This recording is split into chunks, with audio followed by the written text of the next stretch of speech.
Radhe Radhe friends, welcome back to my channel Radha Sankirtan Marg में आप सबका स्वागत है। आज हम करेंगे हरतालिका तीज की व्रत कथा। हरतालिका तीज का व्रत भाद्रपद मास की शुक्ल पक्ष की तृतीया को किया जाता है। इस दिन शंकर पार्वती की बालू की मूर्ति बनाकर पूजन किया जाता है। सुंदर वस्त्रों, कंदली स्तंभों से ग्रह को सजाकर नाना प्रकार के मंगल गीतों से यात्री जागरण करना चाहिए। इस व्रत को करने वाली स्त्रियां पार्वती के समान सुखपूर्वक पति रमन के शिवलोक को जाती है। इस व्रत कथा के महात्म्य की कथा भगवान शंकर ने पार्वती को उनके पूर्व जन्म का स्मरण कराने हेतु इस प्रकार कही थी।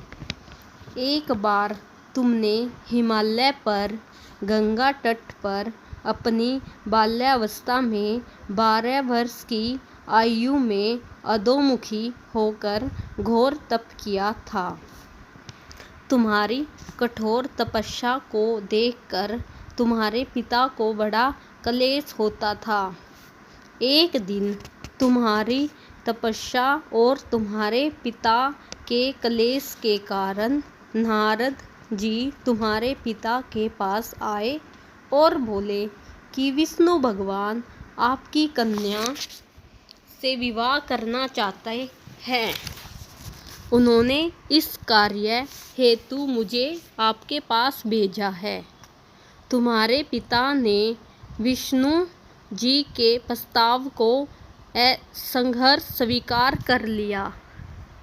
इसके बाद नारद जी ने विष्णु जी के पास जाकर कहा कि हिमालय राज आपकी पुत्री सती का विवाह आपसे कराना चाहते हैं। विष्णु जी भी तुमसे विवाह करने को राजी हो गए हैं। नारद जी के जाने के बाद तुम्हारे पिता ने मुझे बताया कि तुम्हारा विवाह विष्णु जी से तय हो गया है। यह अनहोनी बात सुनकर तुम्हें अत्यंत दुख हुआ और तुम जोर जोर से विलाप करने लगी। एक सखी के द्वारा विलाप का कारण पूछने पर तुमने सारा वृत्तांत सखी को बता दिया। मैं शंकर भगवान से विवाह के लिए कठोर तप कर रही हूँ। उधर मेरे पिताजी विष्णु के साथ मेरा संबंध करना चाहते हैं। क्या तुम मेरी सहायता करोगी? नहीं तो मैं प्राण त्याग दूंगी। तुम्हारी सखी बड़ी दूरदर्शी थी। वह तुम्हें एक घनघोर जंगल में ले गई। इधर तुम्हारे पिताजी तुम्हें घर में न पाकर बहुत चिंतित हुए। मैं भगवान विष्णु से उसका विवाह करने का वचन दे चुका हूँ। वचन भंग की चिंता से वह मूर्छित हो गए।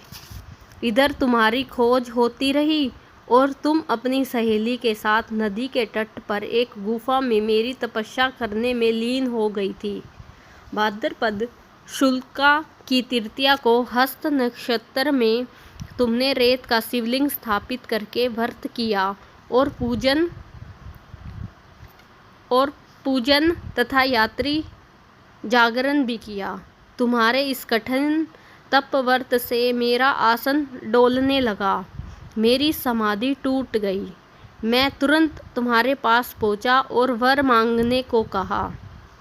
तुम्हारी मांग तथा इच्छा अनुसार तुम्हें मुझे अर्धांगिनी के रूप में स्वीकार करना पड़ा।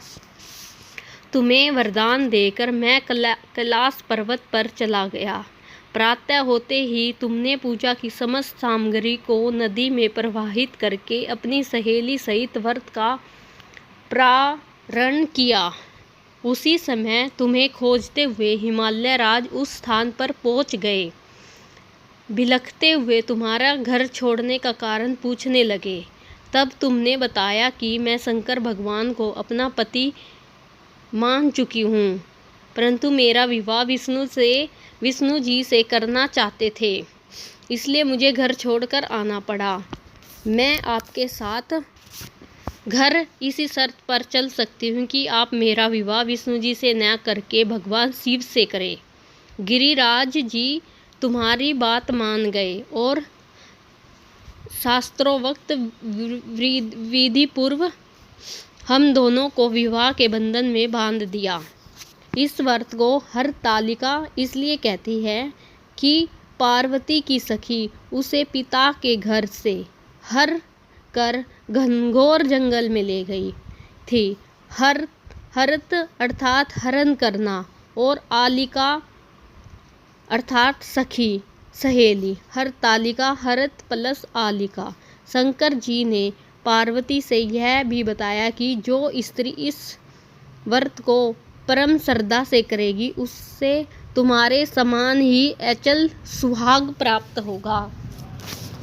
अगर आप लोगों को मेरी कथा पसंद आई हो तो आप अपने फ्रेंड्स के द्वारा मेरे चैनल को लाइक, शेयर और सब्सक्राइब करें।